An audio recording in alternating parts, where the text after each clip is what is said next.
you. My name is Luciana Kelly. You can call me Lulu. Lulu, yeah. And I am the professional skills instructor at Carnegie Mellon University, Africa. So thank you very much to all of you for being here. And I'm going to be walking you through a quick workshop on communicating for success, specifically to help you prepare for your pitches tomorrow, all right? To give you the best possible chance of winning this global challenge. All right, so this workshop is, we're going to be covering a lot of information in a short space of time. So what I would recommend is, if you find it helpful to take notes, to just remember or stay focused, I would recommend that you do that. You will receive a copy of the slides. However, I'm going to be giving you more information than you will see on the slides, okay? In fact, that's a recommended way of using visual aids, that you only have the key points on there, and you say more than what you have written down, but we're going to come to that.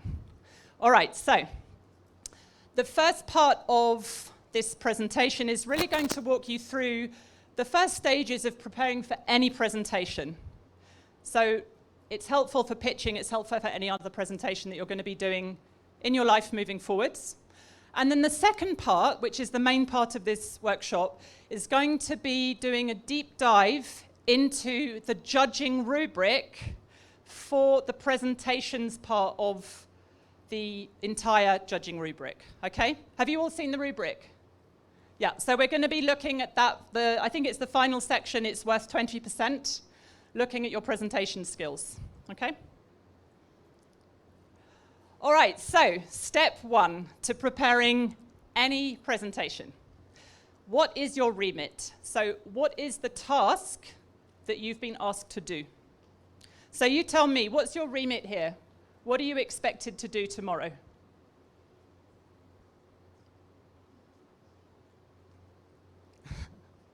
Do you want me to tell you? All right, okay.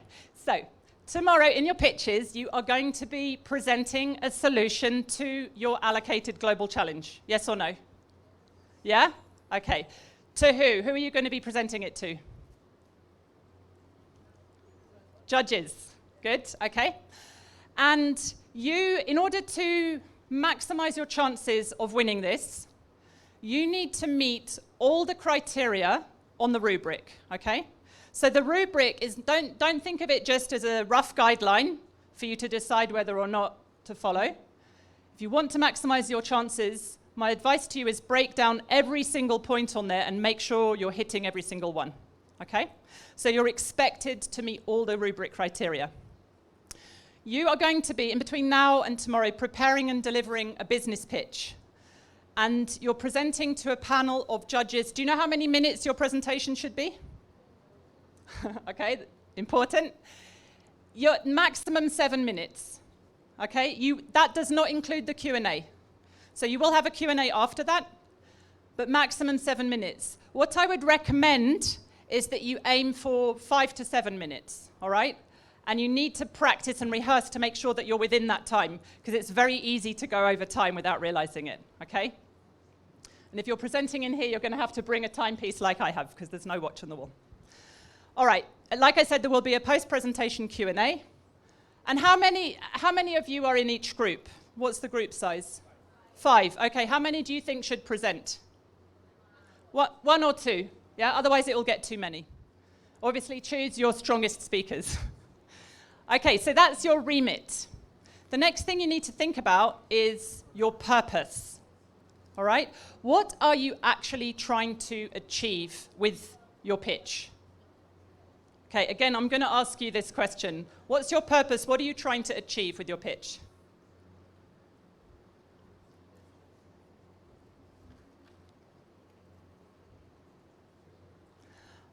Okay, so you are going to be, first of all, you need to describe a problem, right?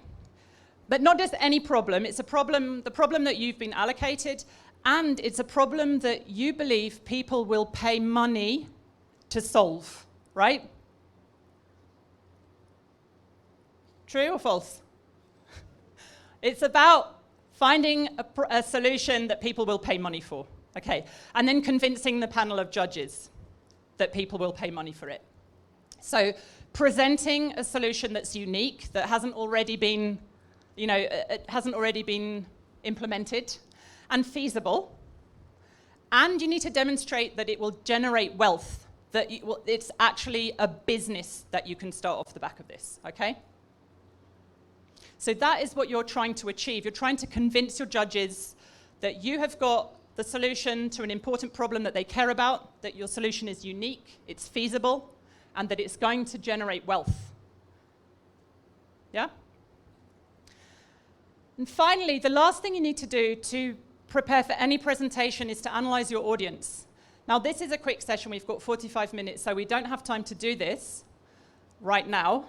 But I would strongly recommend, each of you has been given the names of your panel of judges, right? No? Okay, well, I will request that that the panel of judges be shared with you.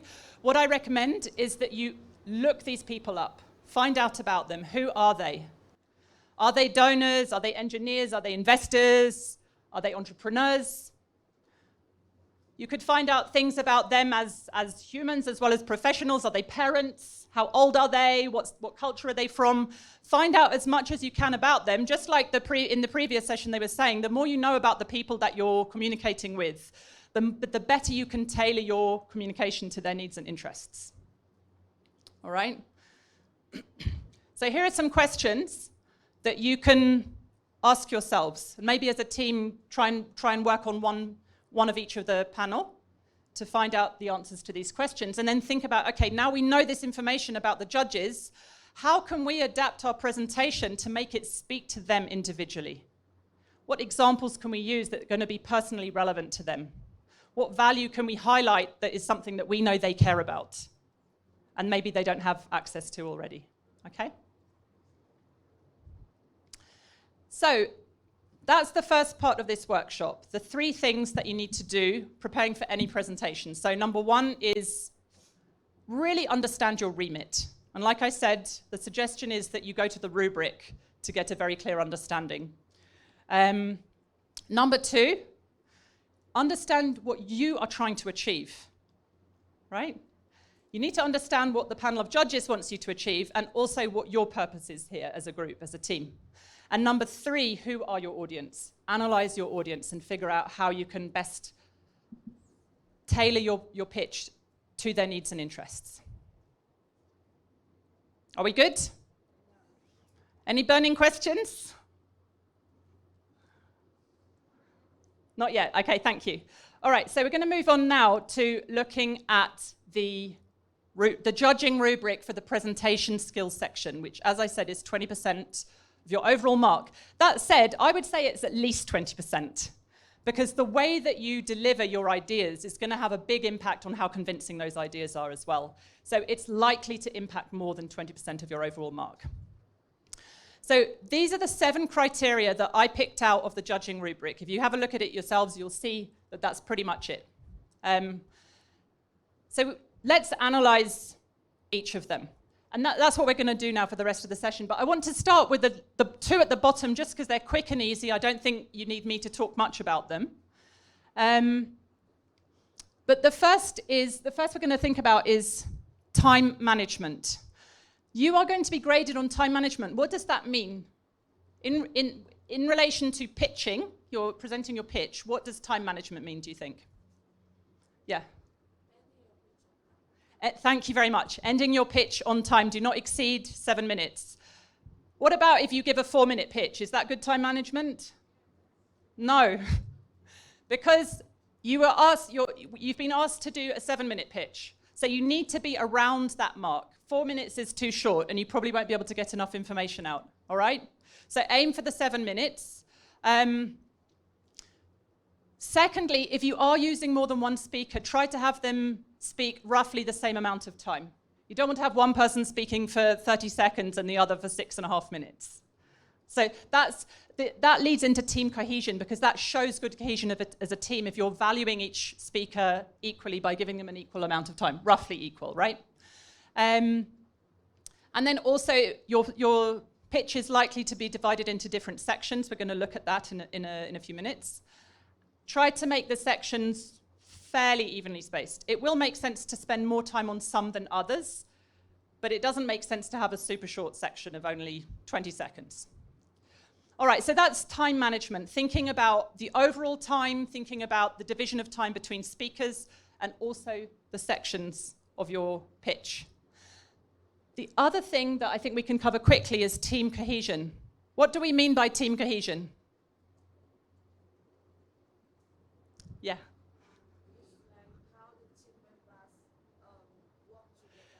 Exactly. How the team members work together, how they support each other. Do you look like a strong team? Because is anyone going to invest in a startup where the team members don't seem to be able to get along or understand each other? So this is super important, that you can demonstrate that you are a very strong team and you're not going to fall apart. And there are ways that you can do this. So you can do things like, think about, you may only have one or two speakers, but what are the rest of the team doing? Are they there on the side helping them with the slides? Perhaps, I'm not sure this is going to be the case this time because you might have somebody else doing the slides. But if you're responsible for the slides, has someone got your back if you're up here speaking? Or are they actually listening to you? Are your team members modeling to the audience good listening skills? Or are they on their phones or looking somewhere else, right? Even using each other's names. So if you're transitioning between speakers, introducing the next speaker by name shows team cohesion. And we already mentioned sort of showing equal value to the speakers by giving them roughly the same amount of time. Okay? So those two we've covered fairly quickly. Let me just check the time. Oh, no, there isn't a clock. I thought the exit time was a clock. Okay, good. Any questions? Okay.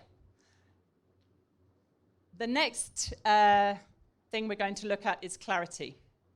So you're going to be judged on the clarity of your presentation.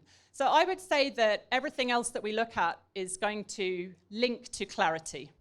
So, but I do want to highlight to you what I think is a very helpful principle or law for maximizing the clarity of your presentations. And this is the signal to noise ratio. Do we have any engineers in the room? No, I don't believe that, because I know we've got CME Africa students here. This comes from this concept of signal to noise ratios and is a sort of engineering concept. And the idea when it's applied to presentations is that you either are presenting a signal or giving a signal, or you're creating noise. It's one or the other. Nothing is neutral in your presentation. So you need to be super strategic about the way that you are presenting your visual aids and your body language, the way you're using your voice, to make sure that what you are delivering is signal. So signal being what? What are we talking about here for a presentation? Huh? Yeah, but what does the word signal refer to? If we're thinking about presentations, what do you think the word signal means? Yep. All of that can be signal, and basically signal is your message, right? The points you're making. That's the signal you're trying to transmit. So if that's signal, what's noise? The terms are being used a bit metaphorically here. Spot on, exactly, distractions. Anything that will distract your audience. So I have a task for you. I'm going to divide you down the middle, which is, I'll deal with the middle tables in a minute. On this side, I want you to, in your groups, just think about everything that would create a positive signal in a presentation. So think of all the different ways that you can increase your, oh no, wait a minute, before we do that, I just want to show you this. Right, okay, so it's kind of what I've been saying, that as your signal increases, the noise decreases and vice versa. So as the noise increases, the signal decreases. So there's an inverse correlation between the two. So what we're trying to achieve is maximizing the signal as much as possible and minimizing the noise, minimizing the distractions, right? Okay, now we can do the task. So on this side, you're going to think of all the ways that you can maximize the signal for your presentation. Is that clear? Questions? Okay. On this side, all the ways that you can minimize the distractions. So think about all the different types of distractions that might take your audience's attention away from your message, and think about how you can minimize them. Just in your groups. Here on the front table, you're going to be discussing maximizing signal, and the two tables at the back in the middle, minimizing noise. All right? And I'm just going to give you 3 minutes to discuss this quickly in your groups, and then I'll get some suggestions.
All right, I'm going to stop you there. Okay, we're going to start with the maximizing signal side of the room, and including you guys. So can I hear some of your ideas? So maybe we'll start with this table. What ideas did you have about maximizing signal?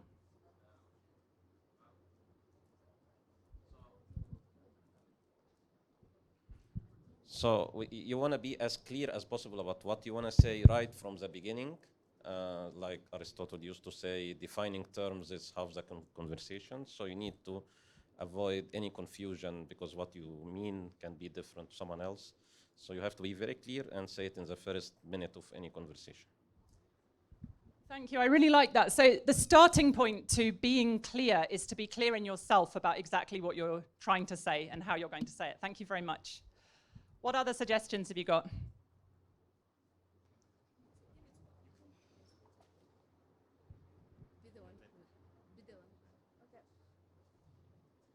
So hello, I'm Betty Khan from Senegal, biology and biotechnology engineer. And for the signals, in our group, we think that we should do eye contacts to have the attention of our audience. We should use visual arts, do some visual signals, and we do have an effective inclusion and introduction and conclusion. Sometimes we can start with a storytelling to have all the attention of the audience. The body gesture, we should move, not be just like that, but move and go around. And the clarity and the stability, the steadiness of the voice, because sometimes we are seeing that people are so many stoic. So in the beginning, they are talking too loudly, and in the end, too low. So we should have a steady voice, and to communicate through the language the audience understand, English here, to modulate the noise, and to speak with conditions, with convictions, to have confidence, to speak, to have to put emotions in what we are telling, so that people will understand more and will share what we are feeling right now, what we are feeling, and we share our confidence. People will know that what we are saying, it's highly know. We know what we are doing. We know what we are saying. So they will have confidence in our project. Thank you. Wow, fantastic. Thank you so much. That was very comprehensive, and I wish I'd taken a note of everything that you said, because you touched on so many different really important points. I love the last one about feeling the emotions, feeling the excitement, the enthusiasm for what you're talking about in order to project that to the audience. That's extremely important, and it links to what you were saying as well about the importance of having the right internal state, both in terms of your confidence about what you're going to say, your clarity, but also your passion, and being able to communicate that to your audience. Yes, yes. I also love that you picked out this importance of your connection with the audience and the importance of that relationship through that you build through your non-verbal cues, so your eye contact, your smiling, as well as through the words that you're using language that your audience can connect with, that they can understand. Visual aids, an introduction, body, and conclusion. Those are two ways of reinforcing your message. So like I said at the beginning, we use visual aids to just pinpoint the absolute key points, to highlight the key points, not everything, just the things you want the audience to remember or understand. And the introduction and the conclusion also are ways of repeating. In the introduction and the conclusion, we repeat the absolute core message. So again, it's a way of helping to hammer home your message and increase the signal. Yeah. Sometimes we can say something. Sorry. Sometimes we can say something to make people laugh and be relaxed. For example, my personal brand is Chisen, and while we are taking pictures, I'm saying, say Chisen, because you will have a beautiful smile. So just say Chisen, smile, and be relaxed. Thank you. Yeah, and the emotions that you can make your audience feel have a big impact on the extent to which they will understand what you're saying, remember what you're saying, believe what you're saying. So to be intentional about the emotions that you create in your audience is really important, and positive emotions, making people laugh, is a great way of building connection, but also, as you say, increasing the signals. That's fantastic. Thank you very much. Okay, so we're going to move over to decreasing the noise, so minimizing distractions. What suggestions have you got? Yeah. Hello, my name is Sue Ellen Ochanda again from Davis College. So my team members and I came up with a couple of points to help decrease distraction. And one of them is dressing up appropriately. Giving an example, we would not love to see people with miniskirts or book tops, because we would focus on discussing your dressing instead of discussing on the information you're sharing. So you are expecting us to mama, and get distracted. And another thing again is the body language.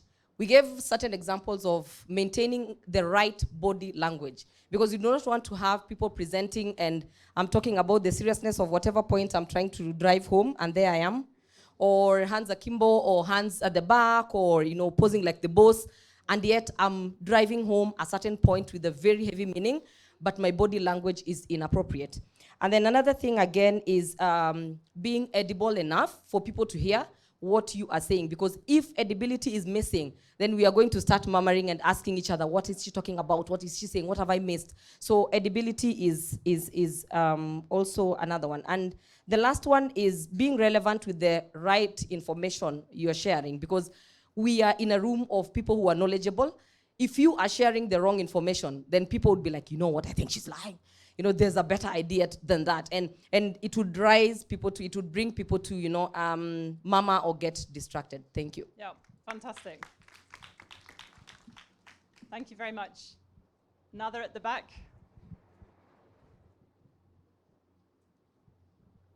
Just to add to all that has been said, try as much as possible to reduce your filler words. The more you and that will distract a lot of people. So Absolutely. Anything that is not your core message is a distraction. That's the rule. And if you look at my slides, you'll see they're pretty clean, in the sense that there's very, very that I've tried to minimize the words as much as possible. That's another way of minimizing distraction. We're going to come on to it.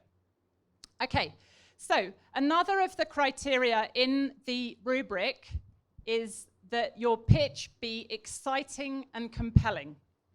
I quote. So what we've got here are, oh, you can't see it yet, sorry.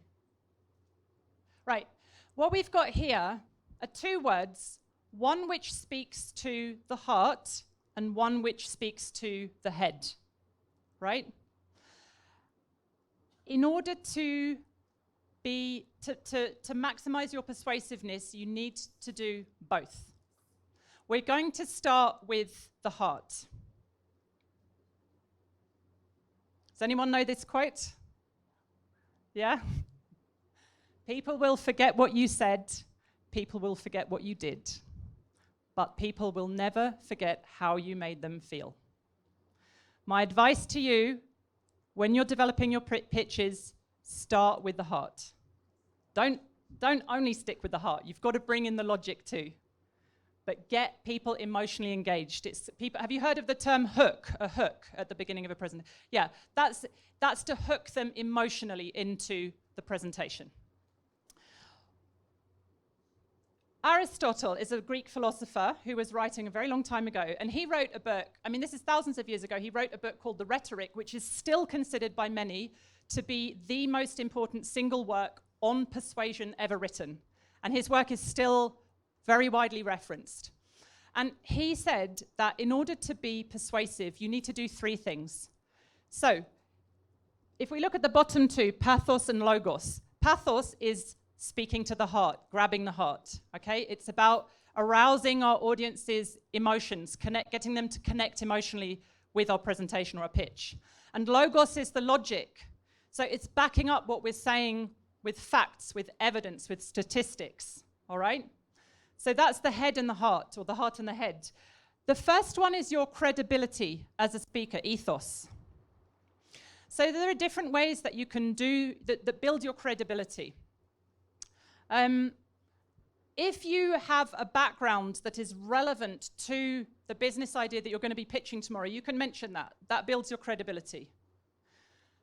If you have relevant experience, if you have relevant knowledge, expertise, great. If you don't, that's fine. You can build your credibility in other ways. So what makes you believe in a speaker who is standing in front of you? Beyond their credentials. Because if you have someone that says, you know, I'm a professor of such and such, they can still completely lose your trust, right? So it's not just about the letters after their name, the qualifications or experience they have. It's also about the way they present themselves on stage to you, all right? Your confidence, your charisma. All of us have charisma, and all of us have the ability to build our charisma by showing confidence, no matter how you're feeling inside, by showing your presence, that you're truly connected with your audience, you care about them. And that's the third part of charisma, is your warmth, wanting something good for them. So you're not in your own head thinking about, oh, I hope I win this prize. You know, you're there with your audience, making sure that they're with you, making sure they're understanding, that they're enjoying what you're presenting. So that's ethos, pathos, and logos. So as you're developing your pitches, think about building all three in. It could be in the actual development of the pitch, it could also be in the delivery.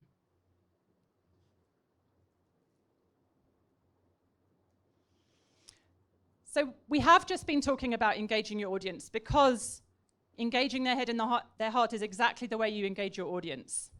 But this is another criteria that was listed separately. And there are many ways that you can engage your audience. So I'm just going to ask you, because I know I'm speaking to an experienced crowd here, tell me what techniques you use to engage your audience. Okay.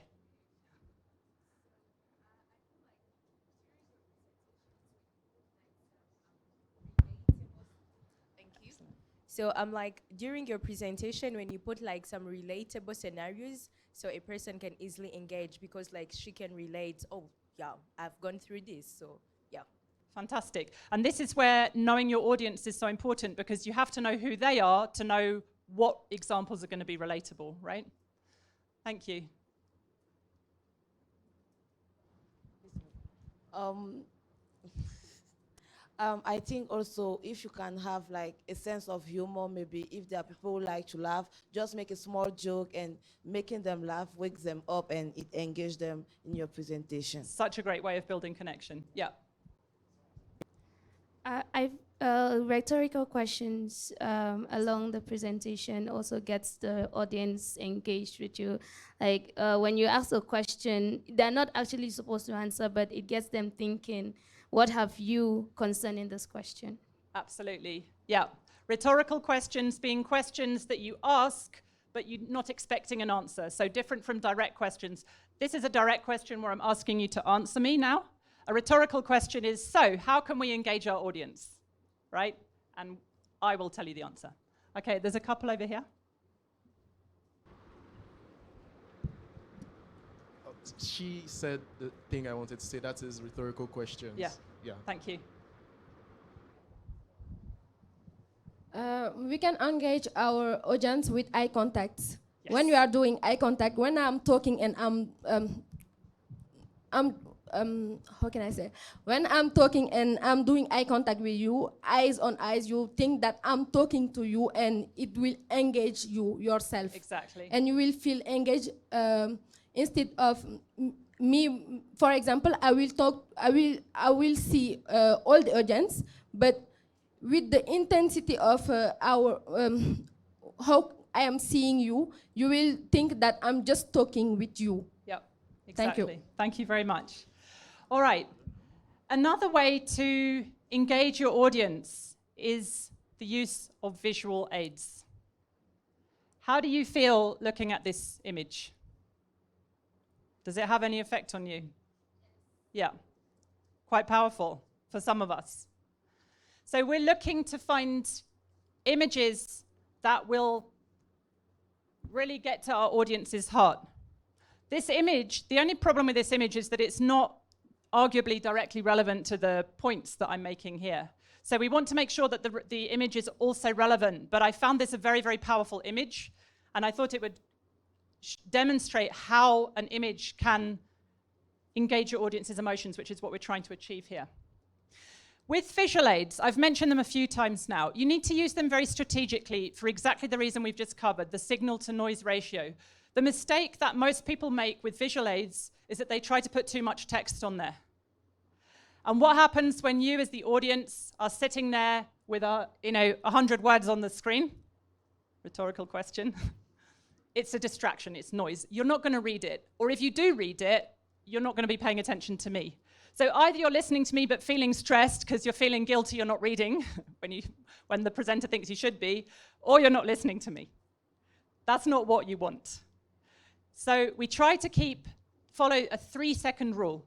The 3-second rule is your audience should be able to fully understand your slide in 3 seconds, unless it's a complex technical slide, in which case you're going to walk them through the slide bit by bit. First, let's look at the top, then let's look at this bit here, and you might have a pointer to do that. That's legitimate, but you need to be strategic about it. If you're not going to walk them through the slide bit by bit because that's crucial, then try to stick to this 3-second rule. How many words do you think a member of the audience can read in 3 seconds? And by the way, this is based on people who are using English as a first language. So depending on your audience, you might even need to reduce it further. How many words do you think in 3 seconds?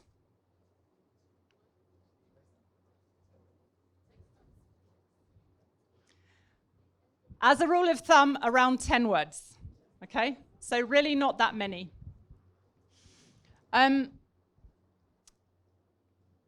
Make sure that your slides are clean and consistent as well, that they all have the same look across the slides. You're using the same font, roughly the same point size, and so on. But do, wherever possible, use powerful images that are relevant to your story, because images, you've all heard the saying, a picture speaks 1,000 words. Well, it's kind of true. You can say so much, you can convey so much information, some of which you can't even express in words in an image.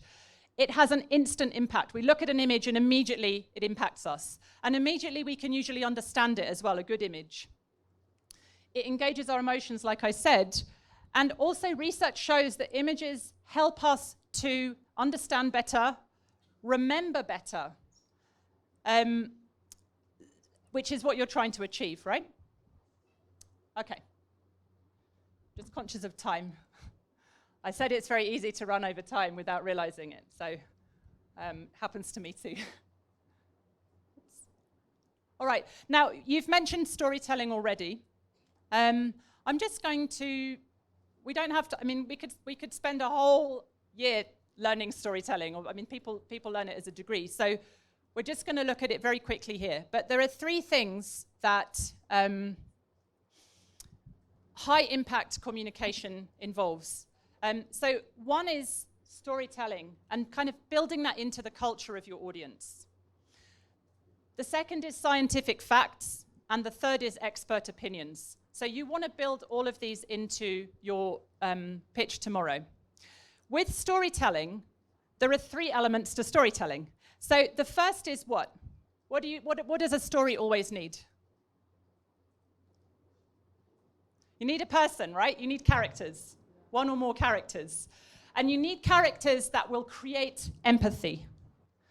So what I would recommend, a technique for pitching, is that you create a persona. So it doesn't need to be a real person, but you have an image of a real person, you give them a name, and you tell your audience a story about that person, especially where you're talking about the problem, right? And that person becomes the main character in a narrative that you tell your audience as you work your way through the pitch. And you talk about how your solution is going to benefit them. But it creates that emotional connection. So the first one is creating empathy, particularly through the use of a character or persona. Number two, a good story has suspense, right? We want to know we feel a little bit nervous, we want to know what happens next. And so in a good story, you have this sort of build-up of tension. You have the hero, which is our character, our persona, and then we have the enemy. The enemy could be another person, but in your case, the enemy is the problem you're trying to solve, right? So it's the hero versus the enemy. So you need to really build that tension in your audience.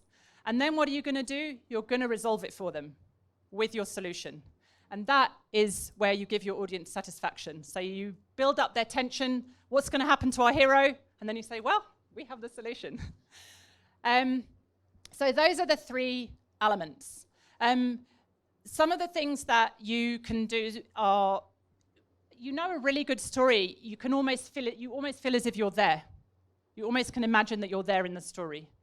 How do good storytellers do that? They evoke the senses, so they describe what people can see, what they can hear, what they can smell. So you can use imagery and evoke the senses to build your story. And you can also, we talked about the importance of logos, so bringing in the facts, the shocking facts, the statistics, the data to support what you're saying. But make sure, very important, I mean, I don't think there's any way that you won't do this tomorrow, make sure you leave them feeling good, all right? There always has to be that satisfaction, the resolution at the end.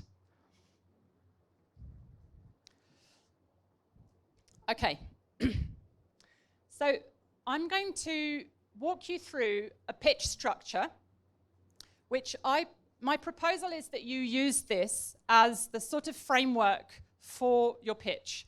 It's taken from, it's actually a pitch structure that Elon Musk used when he was presenting the Powerwall, Tesla Powerwall. And so at the end of these slides, you're all going to get a copy of these slides. At the end, there is a link to his presentation. It's just under 20 minutes long. If you have time, watch it. He may not be the world's best presenter, but his structure that he uses is fantastic. And this is the structure that I'm recommending for you. So this whole workshop is really focusing on the presentation skills side.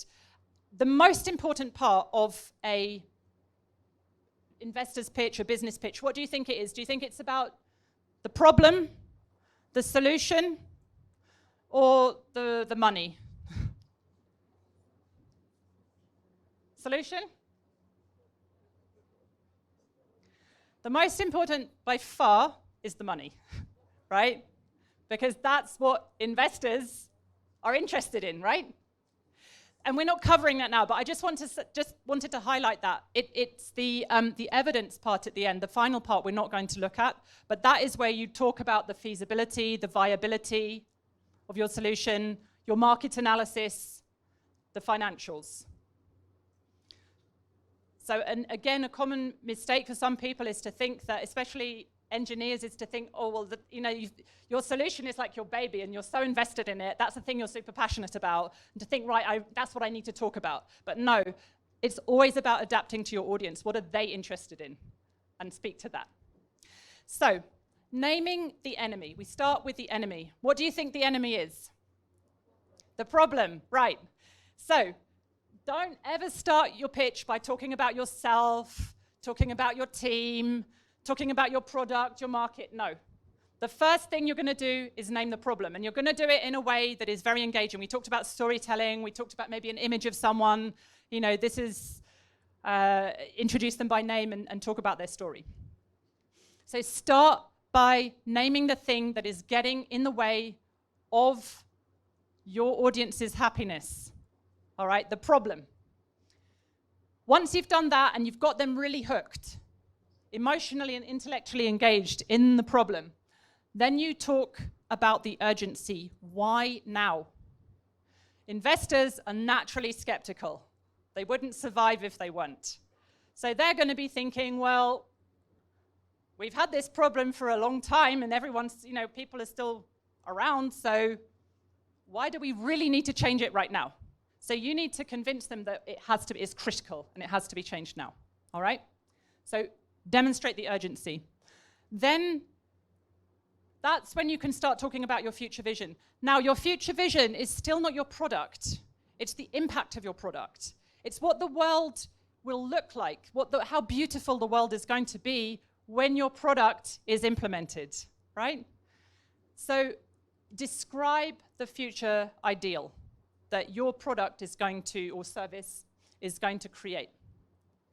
Once you've done that, then you can talk about how you're going to get there. So obstacles and solutions. Obstacles are basically any obstacles to achieving this ideal vision, right? Because if there aren't any obstacles, why do they need you? You explain what could prevent us from arriving at this ideal vision, and then explain how your product or service is going to solve that problem. Never leave it just at the problems. Never leave it at the... I've seen people do this, where they talk about all the obstacles and then they say, thank you very much, and walk off, right? That's just killed your pitch. So make sure that you bring in the solutions as well and explain how your business idea is going to solve these problems. And then finally, like I said, at the end, you present the evidence. So this is the feasibility, the viability, market analysis, and your financials. Okay? All right. I think my time is up. So, like I said, at the end of the slide deck that you're going to receive, there is a link to Elon Musk's presentation.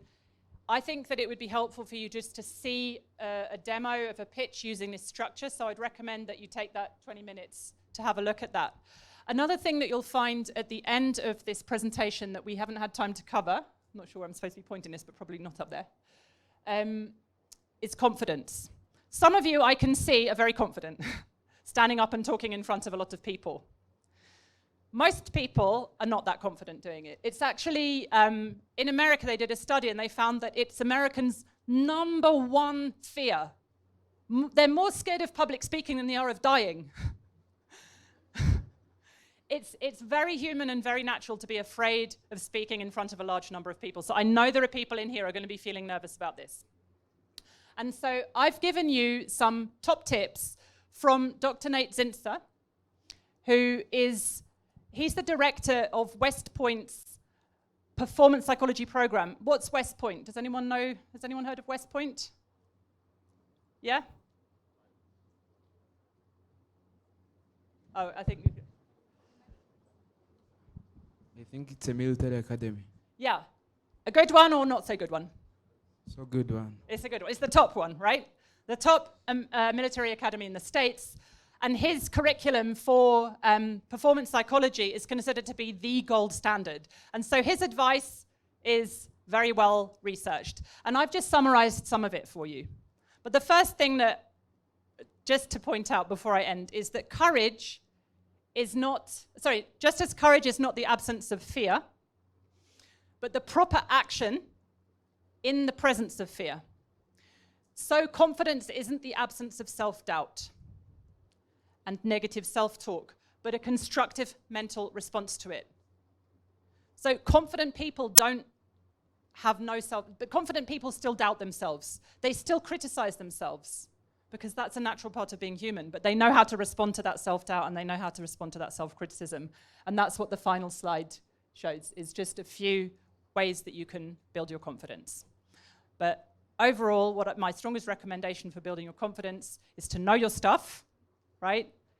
And rehearse. You need to rehearse this several times. And you're definitely going to get an opportunity to do that tomorrow, but hopefully tonight as well.